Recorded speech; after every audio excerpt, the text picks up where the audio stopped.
All right, so today's about Newton's second law of motion. Nice picture to start off your morning. So we're going to look at the most basic applications of this law today. As you can see, this is actually not from the AP because it's their objectives are extensive, but all over the place in terms of this. And so I kind of take the ones that I use for regular physics. It starts with free body force diagrams, that all force problems do. But we're looking at unbalance, and you can see this is the equation now. Instead of the forces equaling 0, they're going to equal ma. But because there's an a in there, and we've had units that we've discussed, acceleration, all that stuff comes back into play. When it equals ma, it's all about unbalance, right? So again, some of these slides are from the pre-lesson PowerPoint. It makes sense that if you push harder, you're going to get a greater acceleration, right? If we're going to make an unbalanced set of forces, the harder you push, the more the acceleration is going to be, right? But how much more, right? And so the idea, is it a linear relationship, indirect relationship, inverse square relationship, right? Quadratic relationship. Well, if you apply force F, right, and it causes an acceleration A, if we double the force, right, we're going to get a larger acceleration. And then based off the equation you're already seen, you should be like, well, if I double the force, I'm probably going to get a double the acceleration, right? It makes sense that it's going to get bigger though. If I tripled the force, right, and you can see I've made the F, I don't know if it's actually double and triple, but you see it's bigger, and I've made the A bigger, right? And based on that, you can get the idea that if one gets bigger, the other gets bigger. And so it turns out that if you do push twice as hard, you get twice the acceleration. If you push 3 times as hard, you get 3 times the acceleration. If you push 4 times as hard, you get 4 times the acceleration. So it's a direct proportional or directly proportional or direct relationship. And if you graphed force and acceleration, keeping the mass constant, so see how I had the same m every time, right? Because we have 3 variables here, so we can change one. We got to keep one constant, right? Independent, dependent, our constant variable. M is our constant variable. And so if we graph that, so we're changing the force, right? The acceleration is going to change. And so that's why you see that little fishy, right, symbol or Jesus symbol, whatever you want to call it. That's proportional to, right? They're not equal to, but proportional to. And so it's the net force, right? Remember that these keywords of net, resultant, sum of. I liked sum of. I don't know why that's not writing. Sum of, right? But the acceleration is directly proportional to the force. And so if we were to graph this, I meant to put a slide on here just for graphs, and I think I forgot to do that. Right, but if I was going to graph it, I would graph it like this, because the acceleration is dependent upon the force, right? The dependent variable goes here, the independent variable goes here. This is what we're changing. And so it would be a straight line. Now, what do we do with this? Well, we do area or we do slope, right? What are we keeping constant? Right, mass. So keep that in mind. So we'll come back to it. So what is the effect of mass, right? Acceleration of object also depends on mass, not just how much you push it, right? How much force is applied, but how much of that mass is resisting being pushed. And so we're going to keep the force constant this time. Apply it to a mass m, we get this big acceleration a. But then we're going to apply the same force, but we're doubling the mass, right? Same force. So now we're trying to push more stuff, right? So we know that's harder. We know it's not going to go as fast, right? So it's going to get a smaller acceleration. If we apply it to triple the mass, same force, right? Makes sense, we're going to get even a smaller acceleration. So if one goes up and the other goes down, we know that is an indirect or an inverse relationship, right? And so for the same force, an object with twice the mass is going to have half the acceleration. Add 3 times the mass, it's going to have 1/3 the acceleration, and therefore they are inversely proportional. Right? Again, no equal sign because it's not an equation, it's just a proportion. So what does that look like? Well, if we were to graph this again,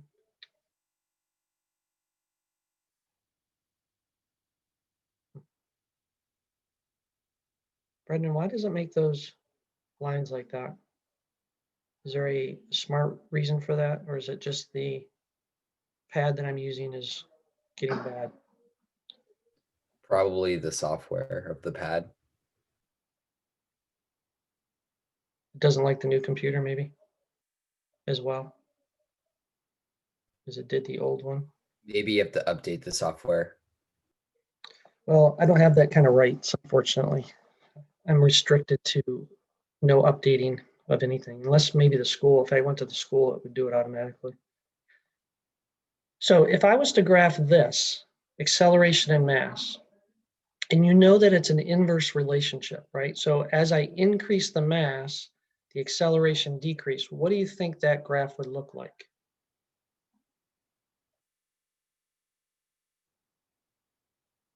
Well, we know as one gets bigger, the other gets bigger, right? And so as the mass increases, the acceleration decreases. Your choices are, it's going to go like this, or is it going to go like that? It would go like that, right? Is it going to be a Now, curve or a straight line? it'd be a curve. Why?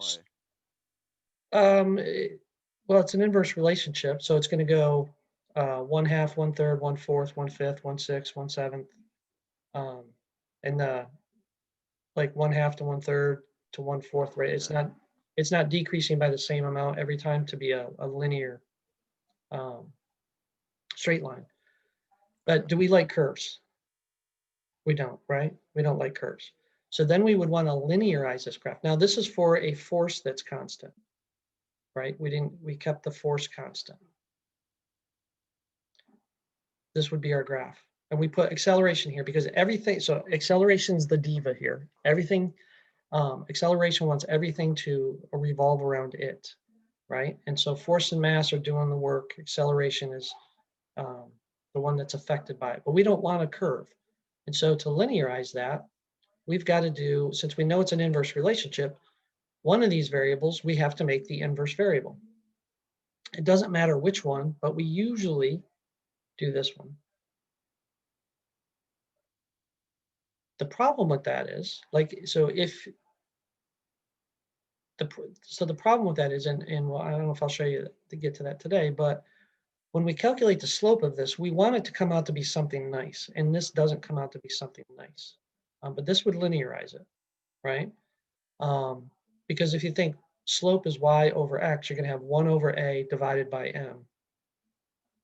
That's not a very pretty result. And so it would be acceptable to do it the other way.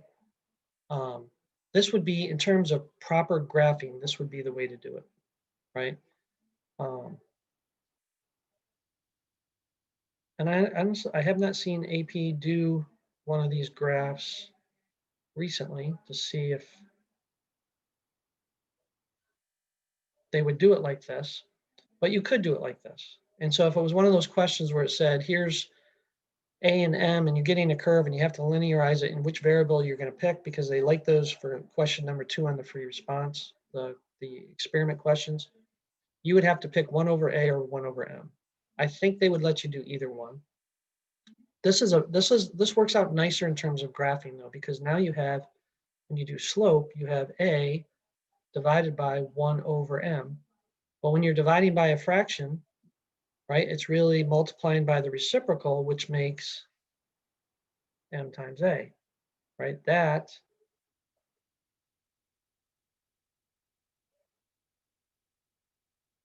right, M times A. If I did this one, I really should have left myself some room here, right? 1 over A divided by M, that's the same as 1 over MA, right? And so we have this MA now in the denominator, which is fine because you would calculate the slope and you would see that ultimately you would have to take the inverse of the slope, and that would tell you what the force is. So that's why this is an easier way to go, but I believe in terms of graphing, this is the way, the rules of graphing, I should say, would, oh, I didn't want to annotate, would want you to do it. But, so these are the relationships, right? And so they're fairly intuitive. I'm not gonna show you that. This is, if you want to get a kick out of,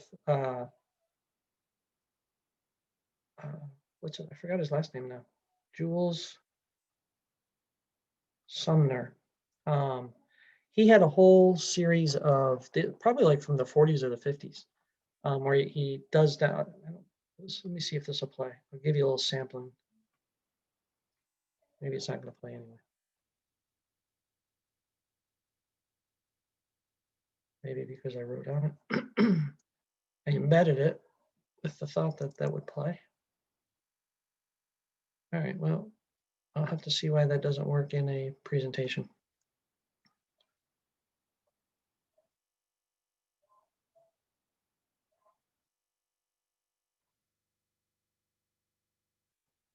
All right, it froze there for a minute. So, but I do have a different video here, which I hyperlinked on the class or the pre-lesson PowerPoint. Right, so if the net force on an object is not zero, the object's going to accelerate. Right, if the net force equals zero, we know it's not going to move, or it's going to move at a constant velocity. The direction of the acceleration is always in the direction of the resultant or net force. So when you add up all the forces, whatever's left, whatever direction that amount of force is being applied, that's the direction the object will move and accelerate. And then the magnitude of the acceleration is directly proportional to the force, inversely proportional to the mass. That's what we just figured out from the previous two slides. And let me show you this because that looks like that might work.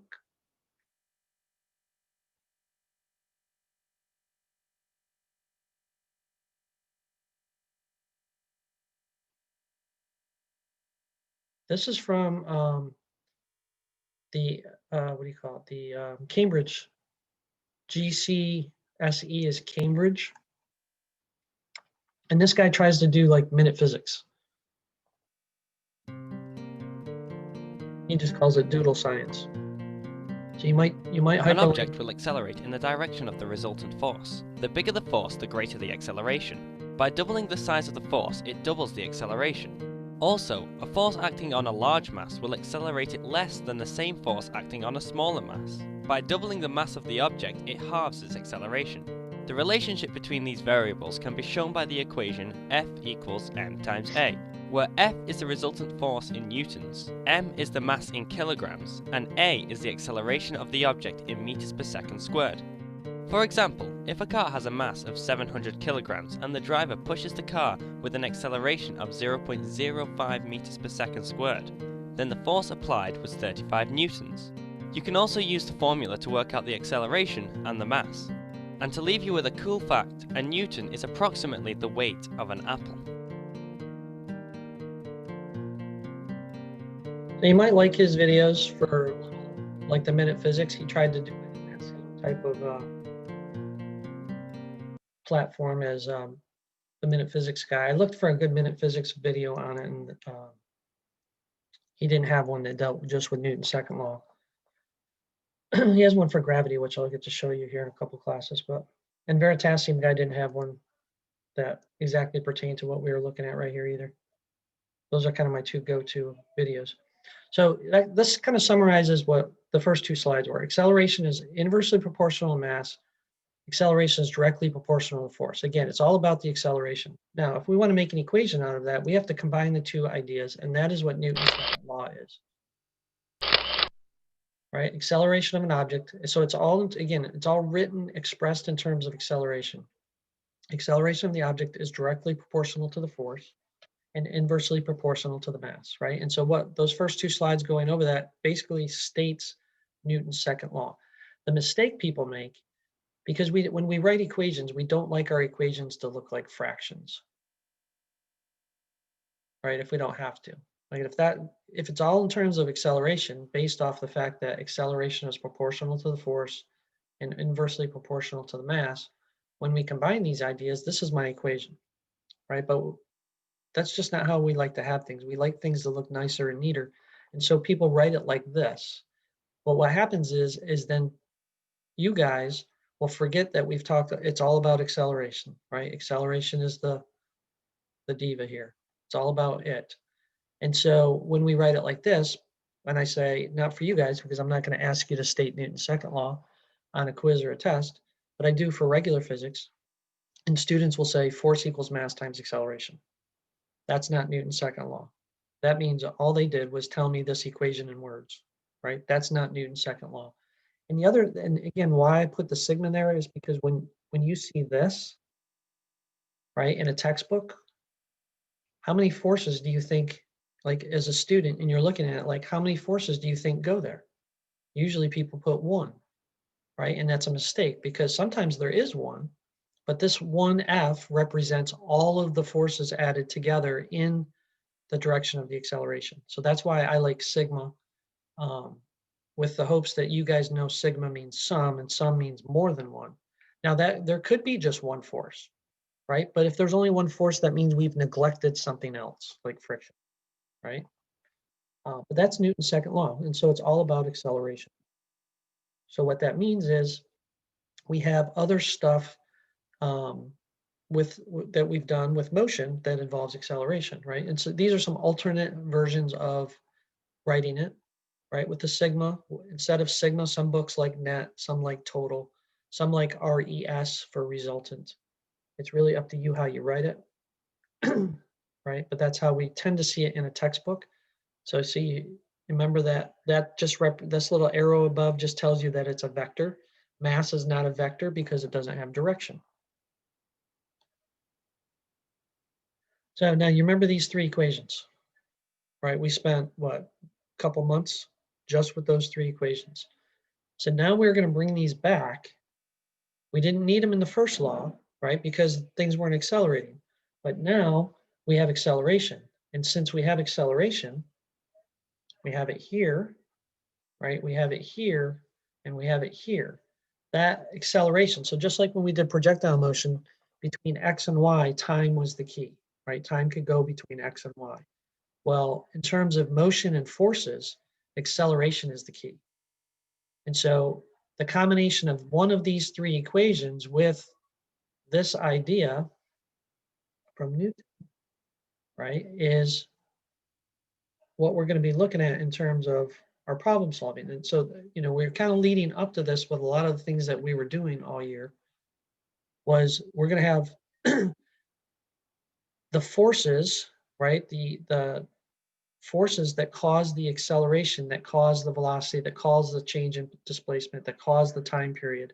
And so we have two-step problems now. And we've kind of had those before when we did projectile motion, where you had to solve for time and then solve for the unknown. But we were all dealing with motion equations.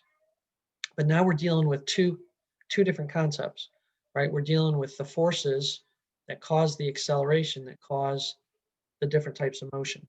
And so it's using one of these three equations with this, right? And the key is this. The key is acceleration, because it's the thing that goes between both. And that's what's going to make these problems a little bit different than Newton's first law, because we didn't have to deal with that. The other thing is we can apply this equation, sum of the forces, right, just equals 0 in the X or Y. Well, they can equal MA in the X or the Y. The good thing is, in the problems that we're going to do, and I don't know if Ms. Goldberg and AP Physics C, I'm guessing they don't, because I really can't think of a situation where an object's accelerating both the X and Y plane at the same time.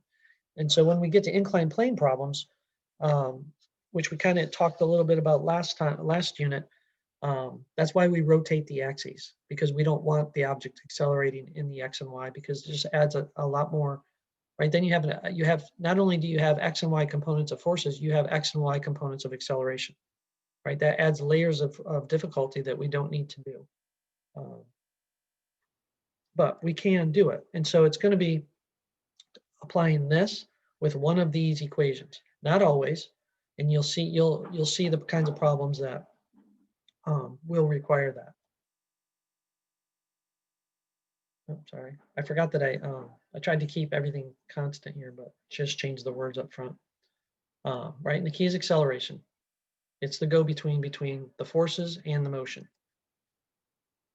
Right, unbalanced forces cause acceleration. Kicking soccer balls for some people is fun. Kicking a wall, not so much fun, right? You're not unbalancing the force on this and you're hurting your toe. This is a test tube.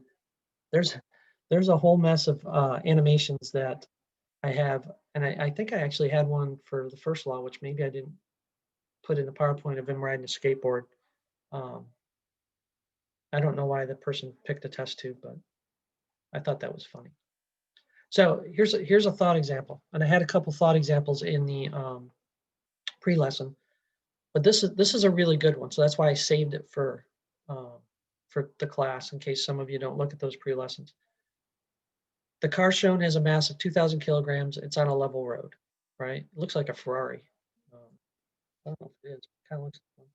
Calculate the magnitude of the resultant force on the car. So what does that mean? Magnitude means size, right? Of the resultant force. So that means if it said calculate the resultant force, then we want to know the size and the direction. But because it says magnitude, we just need to know how much force is there acting on this car. Well, it tells you there's 2,000 forward, right? So there's a, we would call this a thrust force. I'm not an engine guy, but I'm sure there's basically engines produce what they call thrust forces. You know, the engine in here, there's a drivetrain. It's going to make the wheels go around. Obviously, there's friction. That's the actual thing between the ground and the tire that makes the car go forward. But it all starts up here in the engine with what they call a thrust force. And so that's what that 2,000 Newton force would be. And then we have air resistance, drag, all those forces added together, right? And so what is it asking for? It asks for the resultant. And so that is the sum of the forces, right? And you would take the thrust force minus the friction or drag force, whatever you're calling it, and you would do some really easy math to get 1,500 newtons, right?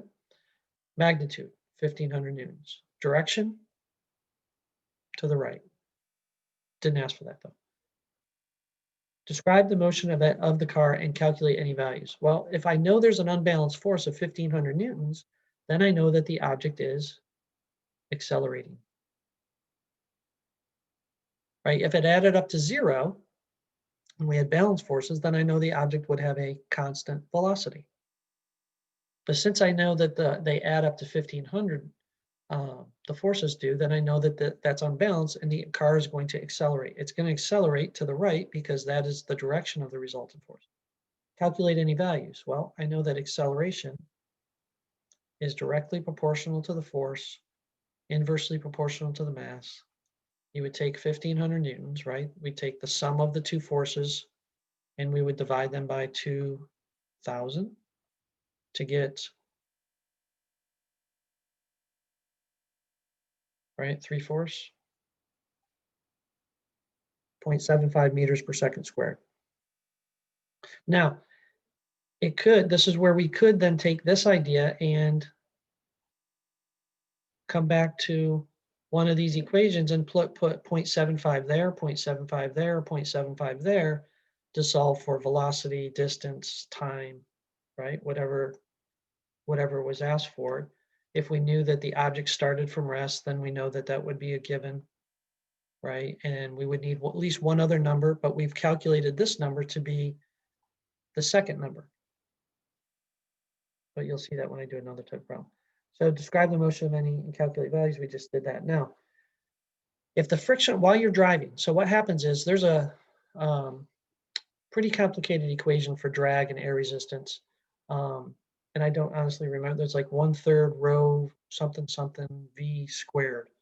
But essentially the force of air resistance is proportional to V squared.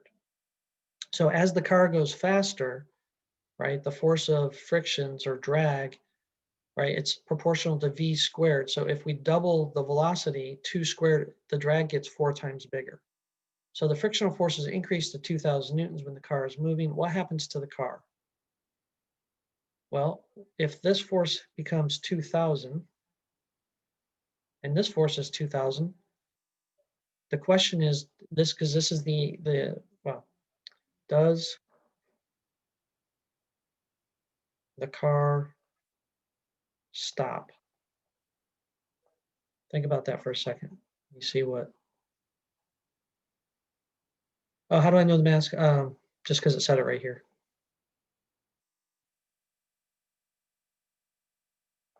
So does the car stop, right? You're driving along, you're increasing the speed because you're accelerating, right? 0.75, not a big acceleration. The drag forces are going to increase. Eventually, the drag force is going to equal this force. The question is, does the car stop? Right? And so the answer is no, right? Because you're moving. In order to stop, right? In order to stop, you need an unbalanced force the other way, right? It moves at a constant velocity. That is the key, right? So if this is 2000 and eventually this becomes 2000 and you're going 70 miles an hour, just because these two forces are equal, you just stay at 70 miles per hour, right? But usually it's a multiple choice question or something like this, right? Does the car stop? No, it has constant velocity. In order to stop, you now have to have a negative acceleration, which means the force of drag has to be greater than the thrust force, right? Or you're applying the brakes. That's the only way you're gonna have to have a negative resultant force in order to stop.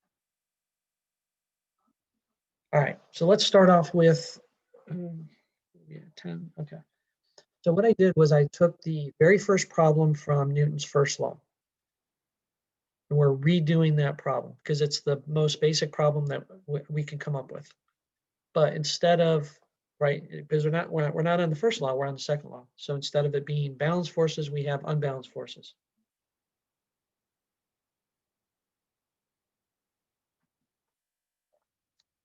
So you got a 10 kilogram box. I think I literally took the same numbers from that problem, if I remember right. Being pulled across the table to the right with an acceleration of 2. Now, think about this. If you guys, after this class, if your parents were like, hey, you gotta take some of the Christmas stuff downstairs, or maybe it's in the garage, and like most people, you're just taking things down still, but you have all these totes or something like that, and they're in the garage, and you've got to move them. Do you think when you move things, you're gonna move things with an acceleration or at a constant velocity? Well, so to make it move, you have to cause an unbalanced force to overcome friction, right, to make it start moving.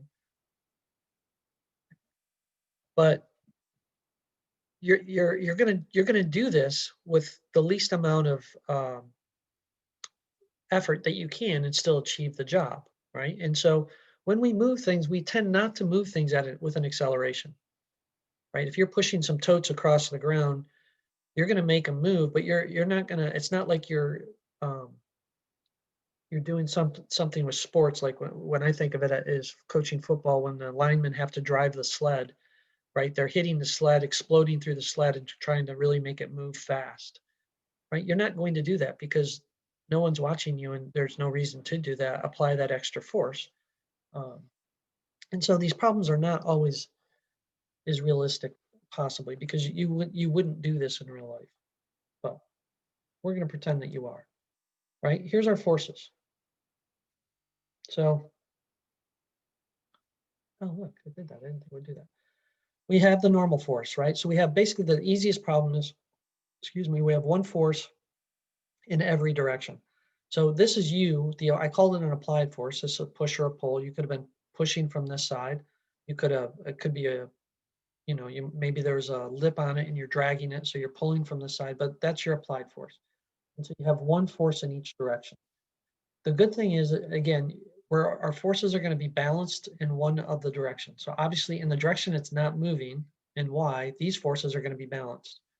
So what do we know? We know the mass is 10 kilograms. We know the acceleration in the X direction is 2. And we're pulling it with a force of 50, right? Where we always make a force diagram. And then now what we do is we say, okay, the sum of the forces in the X equal MA. The sum of the forces in the Y equal 0, right? Bless you. Now, you're going to see when you're doing some of these problems, you may not need the side where it's balanced, right? If the problem didn't ask, if the problem just says calculate the force of friction, we don't need the y equation, right? And so there's a danger. And so what I'm going to tell you to do in the beginning, until you get really good at this stuff, always set up both equations. And then if you don't need one, just stop. Because once we get to the part where we involve friction and friction is not given, you're always going to need this equation, right? I showed you guys this day one. The force of friction is equal to a coefficient, we'll talk about that, times the normal force. So to calculate friction without it being given as just a number in the problem, you need to know what this number is. But if it's given, right? If I tell you that friction is given, or in this case we're just calculating it, then we don't really need to know what that number is.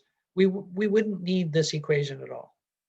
Okay, and you'll see what I'm talking about as we do some of these problems. But always start out with these two equations. Now, some of you guys that took the test Tuesday skipped this step altogether.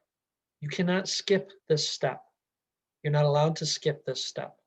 You have to put what the force is equal to, right? It was easy because they equaled 0. That's why we did things first law, second law, third law. I was giving you the easiest possible scenario instead of having one test with all the stuff together. This is the statement of the law that we're using, right? And so then we take this and we want to get rid of this and say, okay, from my force diagram, I have F minus friction equals MA now instead of 0.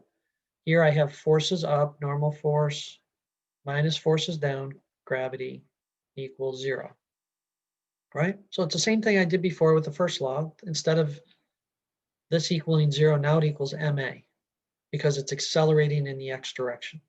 Calculate the force of friction. Well, I'm looking for this, right? I know this is 50. I know this is 10. I know this is 2. Solve for the force of friction. I'll just leave it. Oops. F applied minus MA, right? Bring this to the other side. Bring this back over. 50 minus 10, 2, right? Kilogram times a meter per second squared is what makes up a Newton. Now, some of these steps, hopefully you're going to skip and not write all of these out, like from that to this, but so we get 30 newtons. Right, so if it equaled 0, the force of friction would equal 50 newtons, but it's accelerating, and so the applied force has to be greater than friction, right? We have to have unbalanced forces to make it accelerate. Over here, again, if this part didn't exist, you wouldn't need it. This would be all you need to show, right? But the normal force is going to equal gravity, and you have to remember that, or the force of gravity, that is equal to mg. We want our mass in kilograms, and so it's just 10 times 10, just like it was for the Newton's first law problem, equals 100 newtons.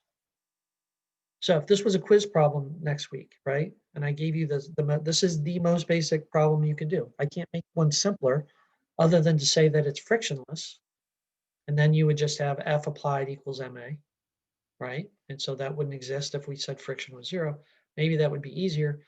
But you'd get a point for this, you get a point for putting in the correct forces here, and then you get a point for the answer, right? And so if you just say, well, 10 times 10 is 100, and you put 100, that's all you put, you only get 1 point, right? And so it's the process. Same with this. This is a point. Getting the forces correct here is a point. All this math stuff isn't so much a point, but then your answer is a point. Questions on that? Hopefully you see the similarities to what we already did. It does get harder, but I'm trying to go in small steps. All right, so now suppose the same box is now pulled at an angle of 30 degrees above the horizontal, but it still causes the same acceleration, right? And so it looks like that, right? And so this is taking our last problem one step farther. And so this angle is 30 degrees here. Instead of pulling to the right, we're pulling up at an angle of 30 degrees. Everything else is staying the same. We want to calculate friction and the normal force. which is what we did when we did Newton's first law, right? We took that force and we put it at an angle. I don't remember if it was 30, but essentially we did, this would be taking one step forward from the last problem, right? So everything's still the same. The mass was still 10 kilograms. The applied force is still 50. Our angle though is 30. Oh, and the horizontal acceleration is 2, right? So you got your force diagram, so you want to draw that. Sum of the forces in the x still equal ma. Sum of the forces in the y still equal to 0. All right, but so then we look at this and we say, okay, well, we know this is our x direction, this is our y direction. This guy is causing a little kink in the problem because it's working in two of the dimensions. And so I'll do it over here so it doesn't get in the way of my problem solving. This is the one that we have to break into its x and its y component. Right? Instead of FA, because this gets a little annoying when you start having all these subscripts, just call it FX and FY. Right? It makes life a lot easier. But essentially what we're doing is we're getting rid of this, right? And we're putting in the x component and the y component so that we can make our equations. And so it is the x component of that force to the right minus friction that equals ma. Right? In the y direction, we have the normal force, so that's always good to write first. But now we have this y component, right? This y component up because we're pulling up, so the y component is up, so it's positive, minus the force of gravity equals 0. Right? So this part's the same as what we just took Newton's first law test on. This didn't change. This does, because it equals ma. Now, here's the key step again, right? We don't want this, and we don't want this in there. So we need to use our trig step. The way I've set this triangle up, the y component is opposite, so that's sine. The x component is adjacent, so that's cosine, right? So it's f times cosine of 30. Didn't like that, I guess, did it? Right, this is the substitution I make for f of x equals ma. Over here, I say the normal force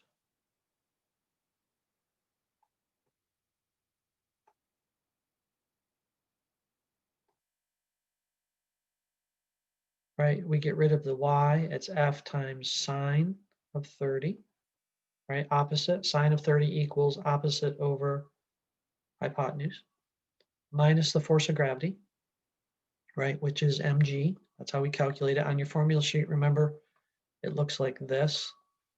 It's kind of hidden down below some of the equations that we're using, but it's on there. So we're just remember it's mg. So now we're going to solve for the force of friction and the normal force, right? So again, I'm going to solve for ff. It's going to be f cosine of 30 minus ma, right? Instead of f minus ma like it was before, this is the only part that changed. Which was 50. Cosine of 30 is 0.866, so that's going to be 43.3, correct? M was 10.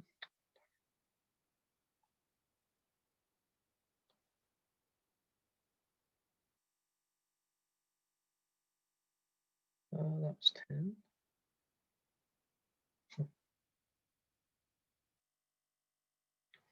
Right, and so this is 43.3 minus 20. Oops, I forgot the unit, newtons.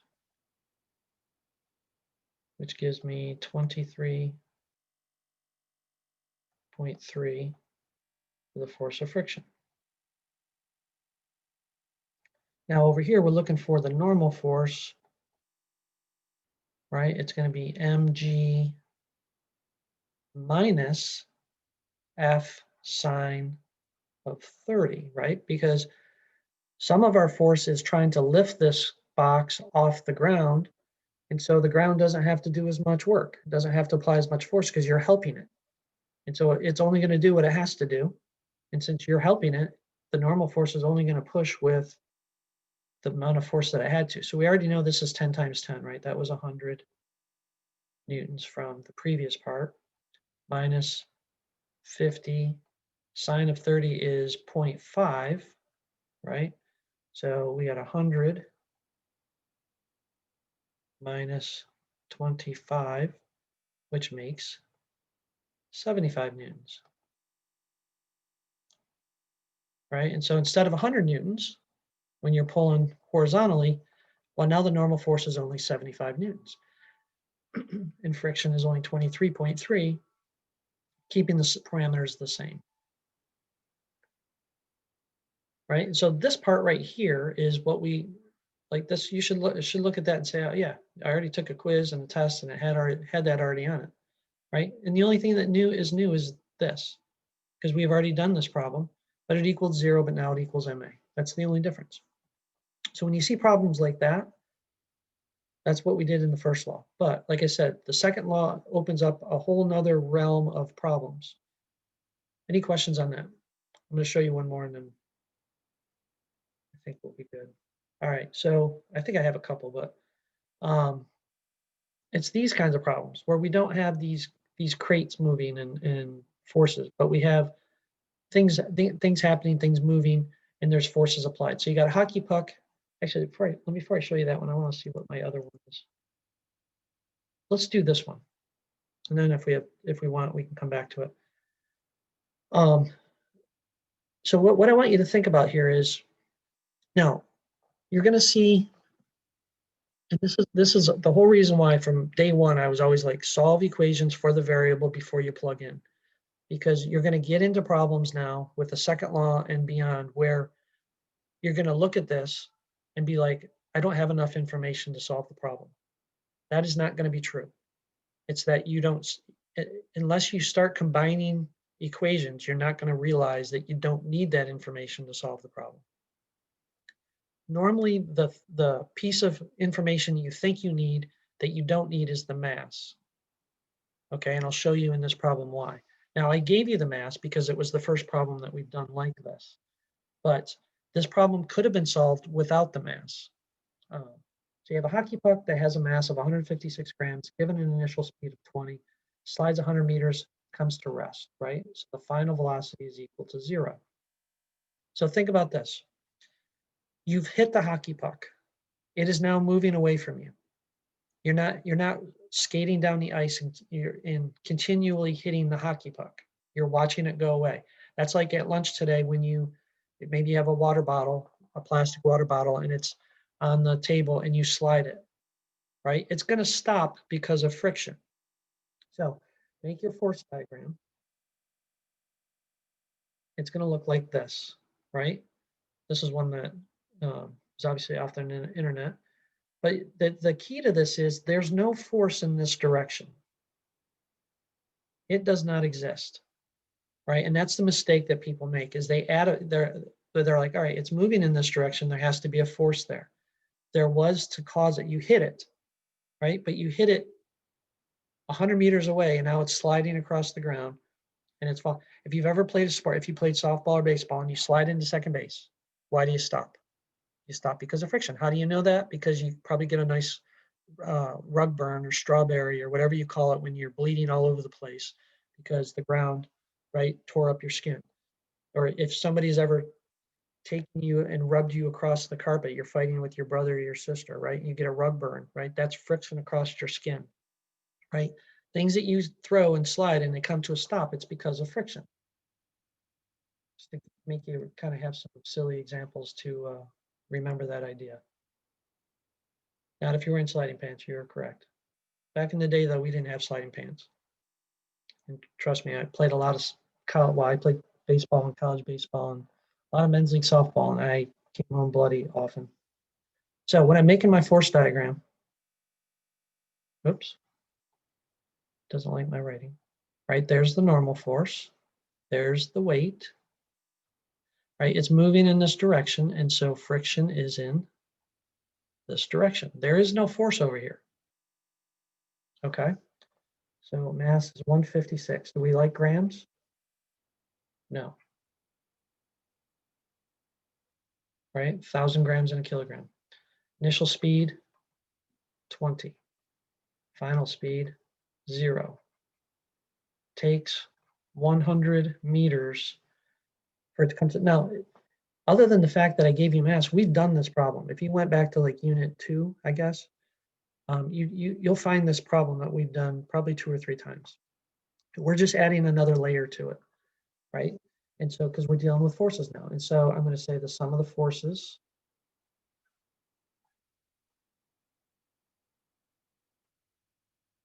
right? Sum of the forces. What is going on here?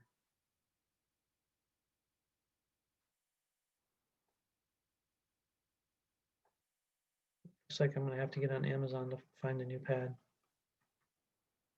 Sum of the forces in the x equal ma. Sum of the forces in the y equal 0, right? Our hockey puck's not moving up and down.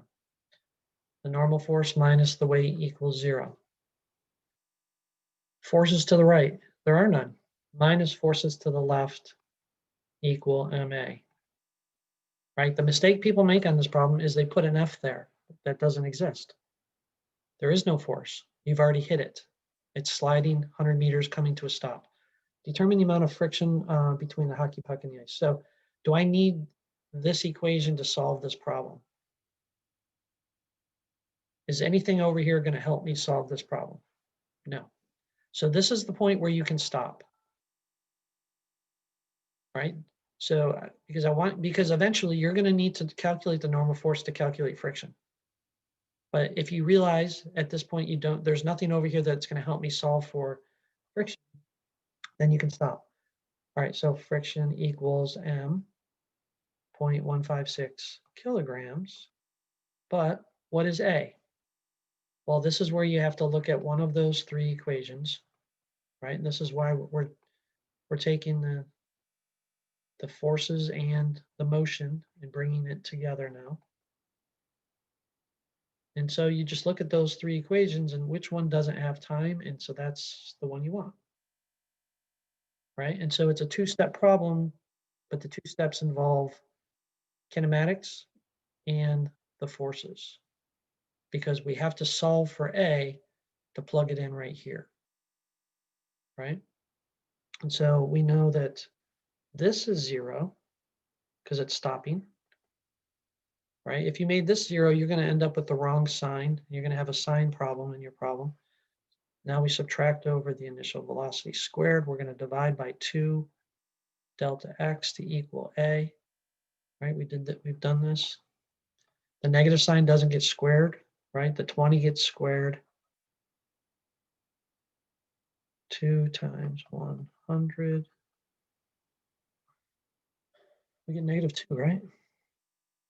400, 4, 2, negative 2. So I make the math easy so I don't need a calculator. That negative 2 is what goes in right here, right? And the force of friction, right? We had a negative sign there. I got to bring that to the other side. So this is a, so you might be like, well, Doc, why am I going to get a positive answer? Why are you going to get a positive answer? Because I included the direction of friction right here. Had you not done that, you would get a negative answer. And that would tell you, because if you're going off your force diagram and you draw that to the left and to the right's positive, right, you have to have the negative sign there. Whenever the sign comes out opposite what it should, right, and you're like, well, I should have got, had you drawn friction to the right and you had a positive there, right, and it came out to be negative, that would just tell you that you drew it in the wrong direction. So it comes out to be positive because then I know that I included the negative sign right there. What is that? 0.3. So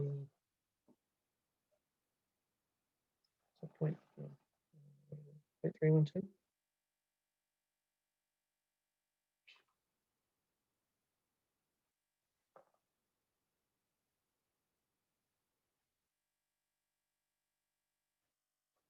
Oops, sorry, positive.